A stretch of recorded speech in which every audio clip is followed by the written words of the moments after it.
Jean-Pierre nous a rappelé le désir de Dieu. Dieu veut que tous les hommes soient sauvés. Et le titre de mon message aujourd'hui, c'est « Dieu nous a fait don d'un sauveur ». Et ça va justement avec le thème que nous voulons développer à travers cette série. Lorsque Jésus avait dit à cette Samaritaine, « Si tu connaissais le don de Dieu, et celui qui te dit,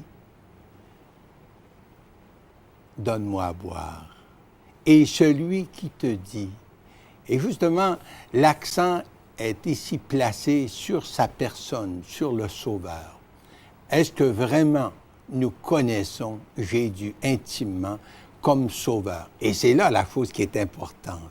L'Évangile de nous rappeler que la vie éternelle, c'est de connaître Jésus et celui qui l'a envoyé. Alors aujourd'hui, je veux vous parler de ce grand don que Dieu a fait aux hommes. Grand parce qu'il nous est fait par Dieu lui-même, le grand Dieu de l'univers. Et j'aimerais citer ce beau verset de la parole.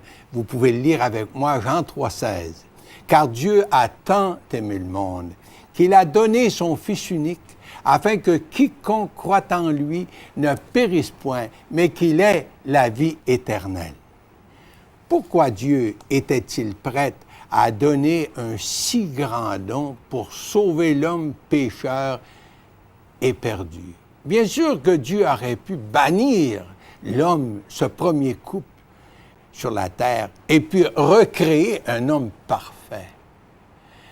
Mais Dieu aimait l'homme. Puis si on recule un peu dans le temps, au moment de la création, la Bible nous dit que Dieu créa l'homme d'abord à son image. Nous pourrions dire que l'homme est vraiment le chef-d'œuvre de Dieu dans la création.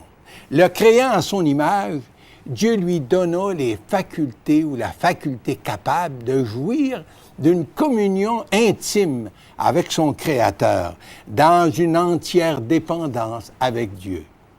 De plus, la Bible nous dit que Dieu planta un jardin pour pourvoir à ses besoins.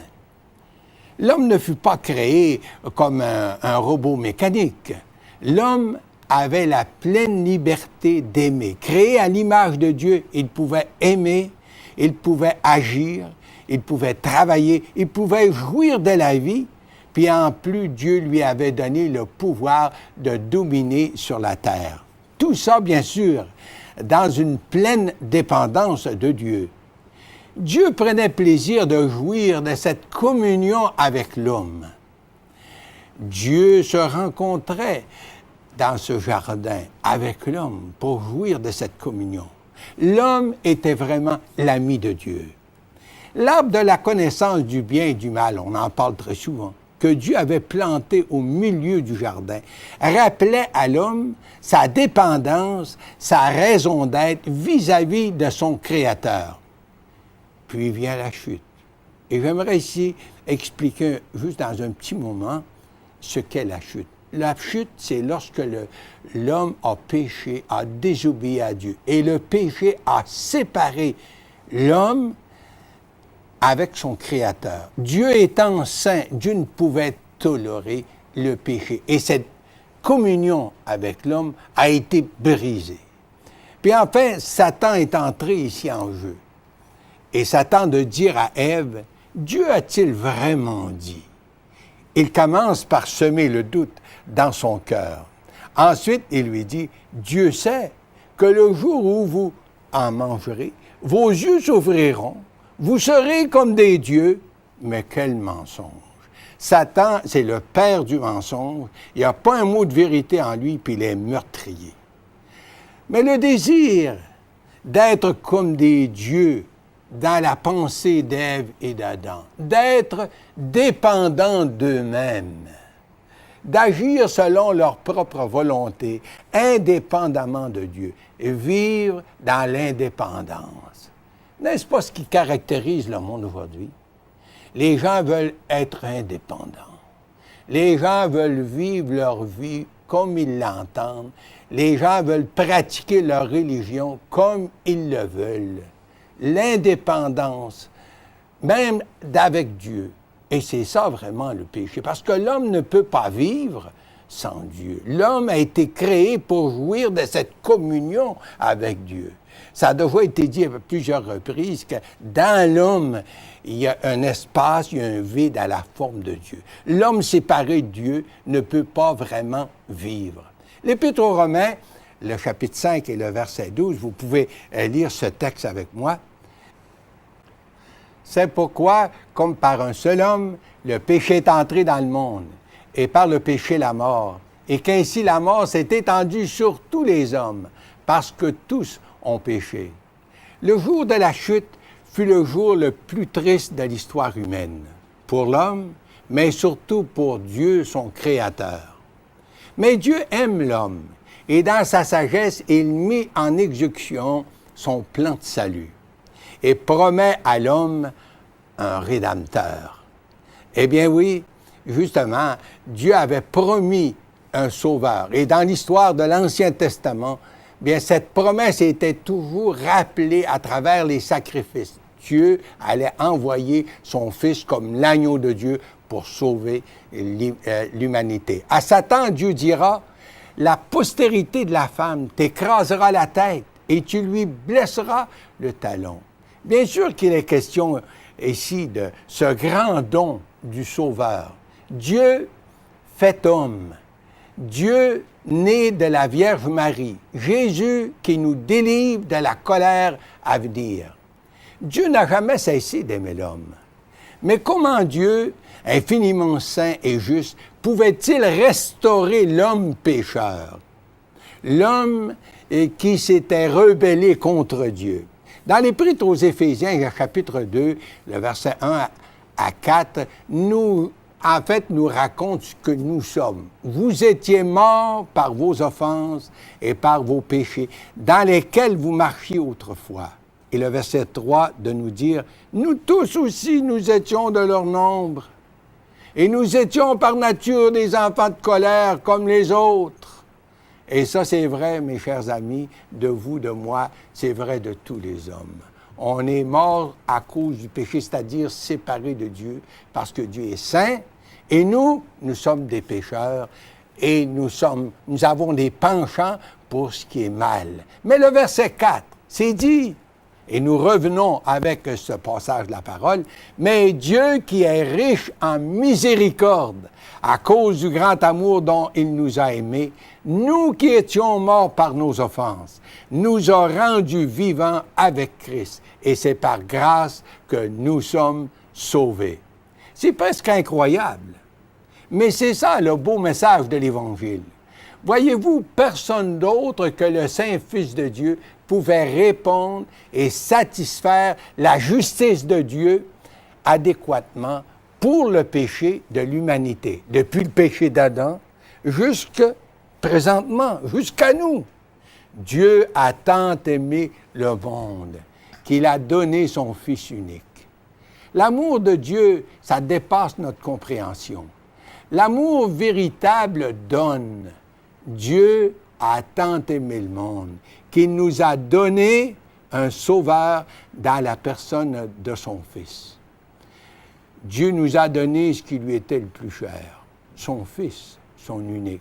Dieu nous a donné Jésus pour être sacrifié à notre place sur la croix du Calvaire. Tel est son amour envers nous, en ce que lorsque nous étions encore des pécheurs, Christ est mort pour nous. Eh bien oui, Jésus-Christ a fait expiation pour les péchés du monde tout entier. Pour moi, mais aussi pour vous qui m'écoutez présentement. Dans l'Épître de Pierre, c'est Pierre qui dira, inspiré de Dieu, chapitre 2, le verset 24, « Lui, en parlant de Jésus, qui a porté lui-même nos péchés en son corps sur le bois, afin que, mort au péché, nous vivions pour la justice. Lui, par les meurtrissures duquel vous avez été guéris. » Il nous arrive des fois de chanter ce beau chant. « Quel sauveur merveilleux je possède! Il s'est sacrifié pour moi. Et sa vie innocente il cède pour mourir sur l'infâme bois. » L'apôtre Paul, en écrivant aux Corinthiens, dit nous dira « Grâce soit rendue à Dieu pour son don ineffable ou encore son don indescriptible. » Cela ne signifie pas que tout le monde sera sauvé pour autant. S'il est vrai que le Fils de Dieu, Jésus, a pleinement répondu à la justice de Dieu pour tout le monde, Jean 3,16, remarquons encore ce beau verset, nous dira « Car Dieu a tant aimé le monde qu'il a donné son Fils unique, mais afin que quiconque croit en lui ne périsse point, mais qu'il ait la vie éternelle. » Il y a une condition dans ce verset. Nous devons croire. Croire en lui, c'est plus que savoir des vérités et même d'attester que Jésus est mort pour tout le monde, comme la plupart des gens nous diront. Croire en lui, c'est de venir à Jésus, de lui confesser que nous sommes pécheurs et perdus. C'est d'admettre que nous sommes perdus. Et c'est de lui demander son pardon en nous confiant à sa grâce. La grâce, ça, c'est qu'est-ce que Dieu nous donne comme don sans qu'on le mérite, pour le salut de notre âme. C'est d'accepter le don que Dieu nous offre dans la personne de son Fils Jésus. Aujourd'hui, vous pourriez savoir que vos péchés sont pleinement pardonnés. Si vous seriez prête à vous confier à Jésus, en l'invitant comme votre sauveur personnel. C'est Jésus qui nous dira, celui qui croit en lui ne périt pas, mais a la vie éternelle. Quelle grande vérité! Mais y croyez-vous, cher ami? Et c'est là la question. Beaucoup de gens, vous savez, vont dire, oui, il est mort pour nous autres, mais est-ce qu'ils sont prêts à accepter ou à prendre Dieu au mot? Aimeriez-vous aujourd'hui inviter Jésus comme votre sauveur personnel, afin de savoir vos péchés pardonnés et de posséder l'assurance de la vie éternelle? Il se peut qu'il y en a parmi vous qui disent, là, ben, c'est pas possible. On ne peut avoir la certitude de la vie éternelle dans cette vie. Mais c'est Jésus lui-même qui nous dira, dans l'Évangile de Jean, chapitre 8, verset 24, vous pouvez le lire avec moi, « Car si vous ne croyez pas qui je suis, vous mourrez dans vos péchés. » En d'autres mots, si on n'accepte pas ce don que Dieu nous offre dans la personne de son Fils comme sauveur, nous sommes condamnés à rester dans nos péchés et demeurer sous la colère de Dieu. C'est une autre parole de Jésus, puis vous pouvez le lire avec moi, Jean 3, verset 36. Et ça dit ceci, « Celui qui croit au Fils a la vie éternelle. » C'est présent. Celui qui ne croit pas au Fils ne verra point la vie, mais la colère de Dieu demeure sur lui. Cher ami, Jésus vous tend la main pour vous pardonner, pour vous sauver. Vous pourriez faire cette prière avec moi, puis inviter Jésus comme votre sauveur. Vous aimeriez prier avec moi? J'aimerais me faire le porte-voix pour vous. Prions le Seigneur. Ô Dieu, je sais que je suis un pécheur perdu, mais je crois que tu es mort pour moi, que tu as fait expiation pour mes péchés sur la croix. J'accepte ton pardon. Je t'accepte comme mon sauveur personnel aujourd'hui. Et à partir de maintenant, je vais vivre pour toi. Amen.